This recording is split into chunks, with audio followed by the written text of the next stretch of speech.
Going to be running through a 10-team, half PPR, 2 wide receiver, 2 running back, 2 flex, and of course, Superflex. Going to be drafting from the 5th spot. If you're new here, we started this channel because there really isn't enough Superflex specific content out there. So if you do play Superflex, hit that subscribe button. It really helps a small channel out like ours. And if you don't, no worries. We've got rankings, tier breakdowns, and all of the above to help you prepare for your fantasy draft. So without further ado, let's get into it. First 4 picks: Jamar Chase, Josh Allen, Lamar Jackson, and Saquon Barkley. So for me, I've got Josh Allen number 1. I've got Lamar Jackson number 2. I've got Jaden Daniels number 3. They're all in their kind of own tier at the quarterback position. Now, I do have Jaden Daniels as kind of his own little mini tier there, but that's just neither here nor there. Chase I have as my 1 at the wide receiver position, and Saquon I have as my number 1 at the running back position.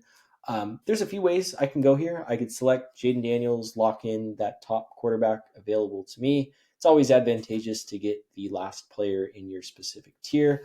Now, the fact that it is 10-team is a little bit different than 12-team Superflex. And 10-team, there are a lot more quarterbacks to go around. You can afford to be patient. However, Jaden Daniels is so good. It's just really hard to pass him up. The other option I would be looking at here is Justin Jefferson. Most of the leagues I play in are 3 wide receiver format. There are some I play that are 2 wide receiver, 2 flex. So for the purpose of this, it is 2 wide receiver, 2 flex, just to add a little bit of variety. Let us know what leagues that you guys play in, what draft spots you're interested in, because we're going to be doing a ton of mocks from now until the end of August. So, want to make sure we accommodate as many different roster builds and formats that we can. Now, I am leaning Daniels, but let me take a look at what players are available 12 picks away to see if I miss out on a tier. Otherwise, I might go Jefferson. So I'll probably still be able to get someone in that tier of Malik Neighbors, Brian Thomas Jr., maybe Puka Nacua. So I think I am going to go Daniels here and probably employ a hero quarterback approach. Now, I don't like to lock myself into any specific strategy, but given the fact that there are a lot of excellent quarterbacks and a lot more available in 10-team, I think what I'll do is lock in Jaden and then hopefully wait to find some value late. All right, so we see Jefferson, Bijan, CD, Hurts, Burrow, Baker, Gibbs, Puka, Amon-Ra, Derrick Henry all go off the board. So for me, this pick is really between 2 players. It's between Malik Neighbors and Brian Thomas Jr. Now, we have a rankings episode of our wide receivers coming out here very shortly, so we're going to dive into all of these players. Right now, I have Malik Neighbors 1 spot above Brian Thomas Jr. I don't think you can go wrong with any player. We're just a year removed from watching them share the field at LSU and, what was very special duo. And Malik Neighbors is coming off, being the wide receiver 7 last year, and that was with atrocious quarterback play. Now they bring in Russ. They draft Jackson Dart. I'm a big fan of Jackson Dart. I'm a USC fan, so I was very, very thrilled when they brought him in, and they already had Miller Moss committed there, and Dart came in, and he started a decent amount of games as a freshman. Obviously, when they brought in Lincoln Riley the next off season, he brought in Caleb Williams with him, and Jackson Dart ended up transferring. I think the Ole Miss system gets a lot of flack. I know everyone wants to say Lane Kiffin makes it way too easy and blah, blah, blah, blah, blah, but I just think he's a really talented quarterback, and the Giants obviously believe in him. Now, to start the year, it's our assumption that, it is going to be Russ. And while Russ, he might not be the target volume monster producer guy that we want to see, he has supported multiple 10-plus touchdown seasons. DK Metcalf, Tyler Lockett, Doug Baldwin, Cortland Sutton. And Neighbors led the league in go-route targets. And Russ ranked top 3 in deep ball efficiency last year. Russ has also shown that he's very good at quick strikes. He had a 10-to-1 touchdown to interception ratio and 74 completion rate when throwing in under 2.5 seconds, which is great for Neighbors' quick release game. I will say that the cons are the lower passer volume, but at the end of the day, Brian Dable is coaching to save his job. And what we saw last year with Neighbors' astronomical target share, I think that's going to continue, and he does not have a lot of competition in this wide receiver room. So a lot of good players go. So let me check my board. At the quarterback position, like I said, I'm going to wait there. I actually have Caleb Williams ranked higher than all of these quarterbacks. I think Caleb's going to be in for a very big year. So if he happens to fall even further, we'll see. Maybe I can find some extreme value late with him. I'm really looking at 3 different players. It's Achane, Brock Bowers, and Ladd McConkey. I think they all present you can make a case really for any one of them. I will say with Achan, my as much as I love Achan, my only concern is his splits with and without Tua were astronomically different last year. We saw how awful Miami's offense was when Tua was out, and I am by no means the biggest Tua fan. With Tua, it was like over 22 PPR points per game. Without, it was under 9. It was just crazy, and Achan got a lot of carries inside the 5, and I do worry a little bit that this offensive line is kind of a mess. Teron Armstead retired, and they didn't really seem to have a succession plan for him whatsoever. Not only does that make the run game more difficult, that there are health concerns if you're not able to protect your quarterback. Um, and with Lad McConkey, Lad McConkey, I am a Chargers fan, full disclosure, and he was wide receiver 12 last year after a very ho-hum start to the season, and he also exploded in that playoff game against the Texans. And they added Trey Harris to play outside. Maybe White Williams starts in that role, but not expecting high volume necessarily for either of those guys. And with Ladd, like the advanced metrics were just off the chart. And like I said, I'm biased, but I think he's just going to be a superstar. And in a format where, like I said, it is 2 wide receiver, 2 flex, but I always treat that as more similar to a 3 wide receiver format where I'm under the assumption, or I go into my drafts thinking that I'm going to be starting 4 wide receivers out the gate. Now, you don't want to pigeonhole yourself to any sort of draft strategy, but just at a high level, that's kind of how I approach this. And now that I've got my elite top end quarterback and I've got the elite playmaker and Malik Neighbors, I have Ladd McConkey, who I think is a very safe pick here as well, and obviously has some great upside. All right, swinging back around here, Trey McBride is still on the board. Trey McBride, I mean, I love Trey McBride. I don't know, I've had him on my team or on multiple teams the last couple years. I had him on a best ball team where, I made it to the final week this last season, and I think we all think and we all hope that the touchdowns have to regress in a positive way. And, I am higher on Marvin Harrison Jr. this year than consensus is.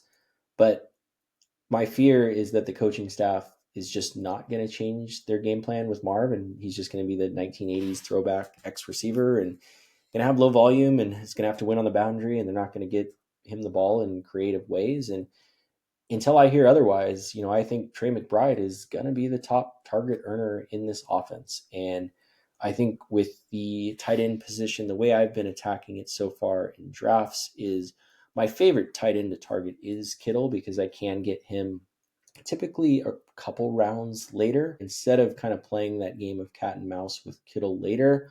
I just want to lock in, the top tight end on the board and just not have to worry about it. Big run on the running back position. That is a little bit surprising, but understandable because again, the fact that it is 2 flex, you can start up to 4 running backs here as well. So I don't want to get too cocky at that position. I don't want to get shut out. Again, my game plan is to be starting 2 running backs. Typically, I wait on running back, especially in super flex. But let's take a look at some of the guys.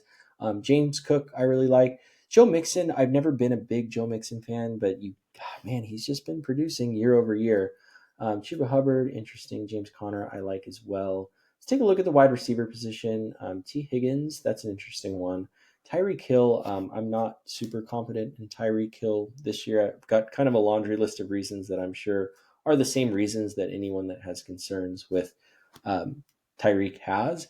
Now, with T. Higgins, I have him ranked 1 spot below Ladd McConkey currently. I have Ladd as my wide receiver. I have Ladd as my wide receiver 11. I have T. Higgins wide receiver 12. And with Higgins, he was the wide receiver 4 in points per game last season. He got his extension. He still had a 25% target share, sharing the field with the Triple Crown winner. 6 most red zone targets in the NFL last year. Chase was number 1. My issue with Higgins has always been health. He missed 5 games last year. He missed 5 games the year prior. And what's worse is, he's always seemed to have that like vague health, and maybe that's not really fair to say, but how many games can you recall where you had T. Higgins in your lineup and he's questionable up until the 11th hour and then he's active and then he only plays a few snaps? So I will say that concerns me a little bit, but The upside here with Higgins is too difficult to pass up on. Again, planning on starting 4 wide receivers each and every week, and I can confidently say I will have the best trio, at least at this point in the draft. So I had talked about in round 4 Trey McBride and not wanting to gamble with the fact that George Kittle might be available 2 rounds later, and of course he is available 2 rounds later. So that'll be interesting to kind of look back at this team and see what would have happened if I would have taken Kittle here and then maybe taken Jonathan Taylor right there. I think at this point I would like that build a lot more. Drake May is someone I really like, but Team 9 clearly likes him a lot as well. But someone I have as my quarterback 8 on the season and expect big things from this year is Caleb Williams. Caleb was QB 16 last year. He had a lot of boom bust weeks. He had 7 single digit fantasy weeks, 5 weeks over 22 points. So we know the ceiling is there, and the environment around him was a complete mess last year, at least from a coaching standpoint with Shane Waldron and Matt Eberflus. It was kind of as bad as it gets. So this bet on Caleb Williams is also a bet on Ben Johnson, plus adding playmakers Luther Burden, Colston Loveland to pair with DJ Moore and Rome Odunze, who we're all hoping is going to take a big step forward this season.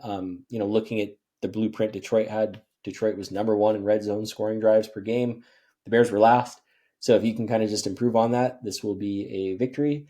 And coaching environment matters. I mean, look at the careers of Baker Mayfield, Sam Darnold, and maybe Trevor Lawrence potentially this year with Liam Cohen. So and Caleb's going to have to throw a ton. And what Ben Johnson had in Detroit was the luxury of David Montgomery and Jahmyr Gibbs to lean on, and that's not necessarily the case in Chicago. And so, best case scenario for the running game is, they either bring in a free agent like Nick Chubb or J.K. Dobbins, or, hopefully Kyle Monangai. He's kind of a sleeper RB that I like, that I've been drafting in the last round of best ball from time to time, can kind of take that Montgomery role, and Swift can be kind of like the Gibbs light. And by light, I mean like Diet Coke light. But that's kind of the best case scenario. And with Caleb Williams, one thing too, he rushed for almost 500 yards, and he didn't have any rushing touchdowns this year. And he had 27 rushing touchdowns in 37 college games. And I understand that's a different game, but it's hard to ignore. And if you watched Caleb Williams in college, you knew how much of a monster he was around the goal lines. All right, so looking at my team, I've got 2 quarterbacks that I have in my top 10.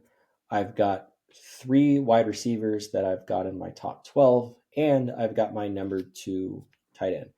Now, what is the glaring hole in this team? It's, of course, the running back position. And unfortunately, I think those 3 running backs that went on 701, 702, and 704 would have been perfect fits for my team. Now, I've got Montgomery ranked below Hampton, but in these 0 RB builds, I think Montgomery is a much safer pick. Can get you off to a hot start. He's going to be playing. He's going to score touchdowns. Whereas Hampton, the long-term upside is much higher, but you're probably going to have to be patient with him to start the season. So just think about that when you're kind of crafting your teams. But let me look at some of the players here, specifically at the running back position. So a player that I really like here and I didn't know was going to be available, and I'm very happy he's available, is James Conner. So speaking of running backs that are able to get you off to a hot start, James Conner is my RB. And, with Conner, this is what we were saying all offseason, is when he's on the field, he's a top 10 running back. And last year, he finished as the RB10, and nothing has really changed in this offense. Now, he stayed healthy. A lot of running backs stayed healthy last year. It was kind of a renaissance year at the position. We'll see if that happens this year. Okay, so I actually like how this is turning out now, because there's a player here at the running back position that I absolutely love this season. I have him 2 spots below James Conner, and that's Travion Henderson, who I have is my RB20.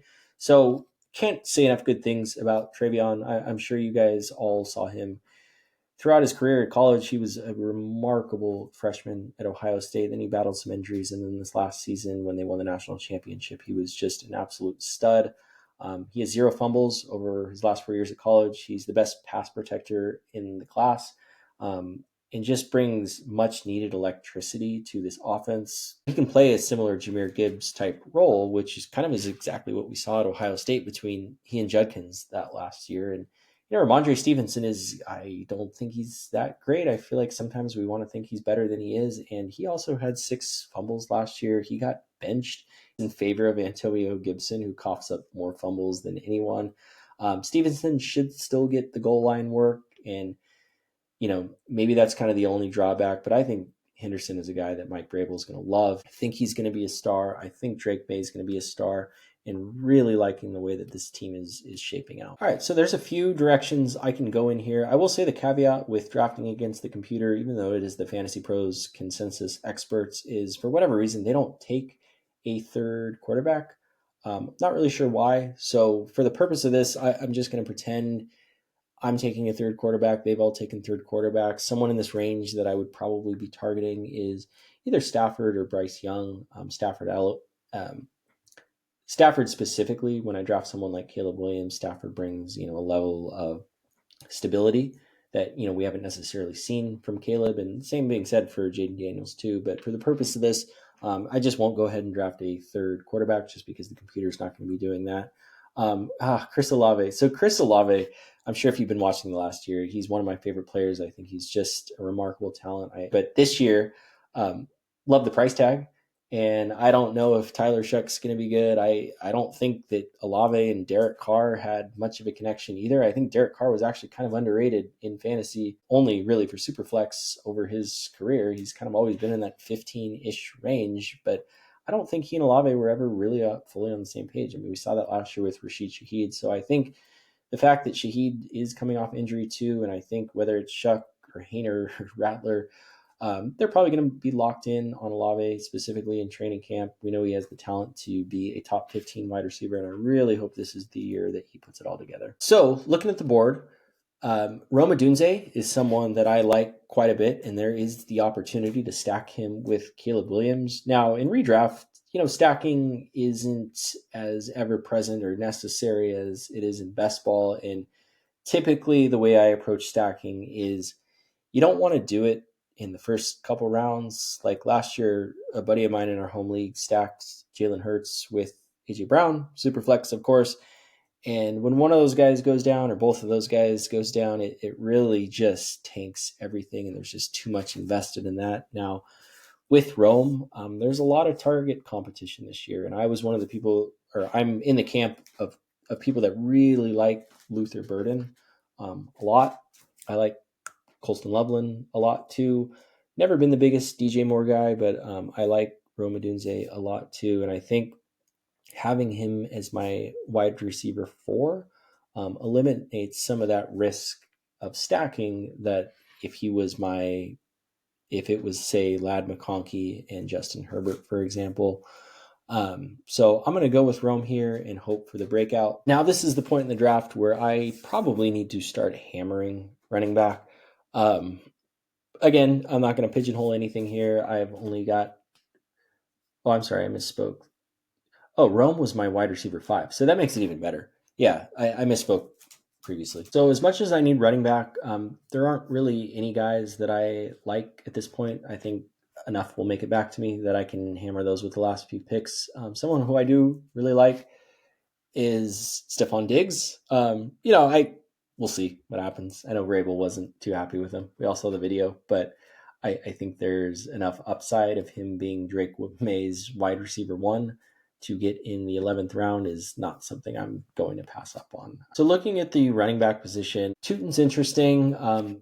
Benson as a handcuff for James Conner, but I'm not sure that any of these teams are going to be chomping at the bit to draft a handcuff. So I can wait on that if I do want to go with that handcuff strategy. Now, I'm not a huge handcuff guy. I will say if you have Christian McCaffrey, draft Isaac Guerrero, the other one, Kenneth Walker with Zach Charbonnet. But, Benson didn't show a ton last year. Loved him as a prospect. I'm sure we all did.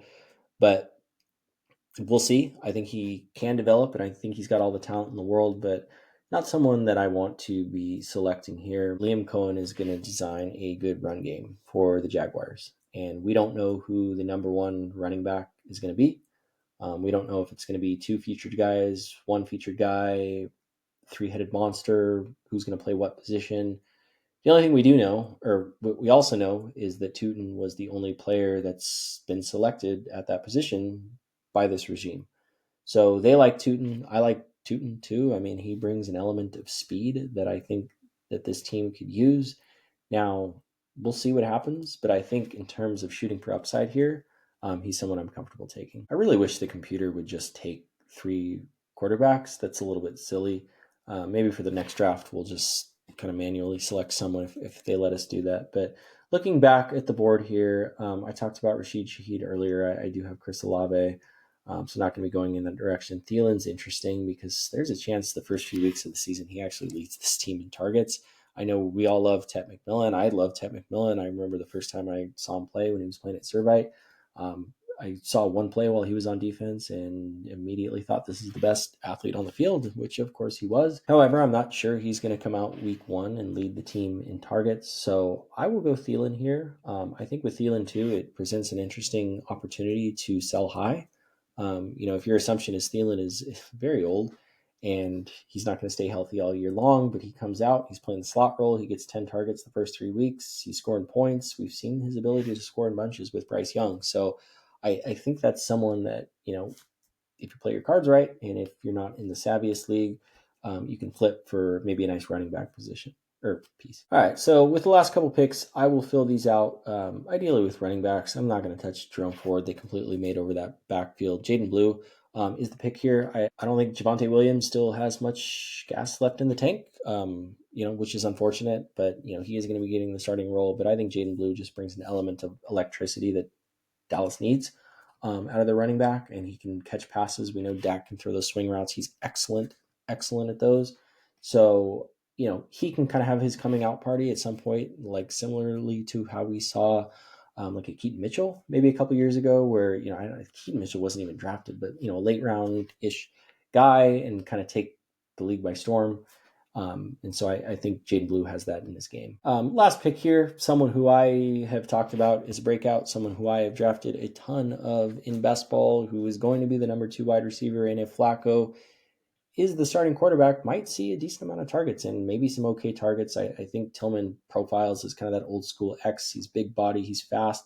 A lot of people really liked him coming out. I know he got pushed down to the 3rd round, and I think he was drafted after his teammate Jalen Hyatt. I believe Hyatt was just before him in the 3rd, but nevertheless, someone who I think can potentially break out here in year 3, Cedric Tillman. All right, so similar to the last draft, Fantasy Pros gave me an A-, which, like I said before, I think is usually a good thing.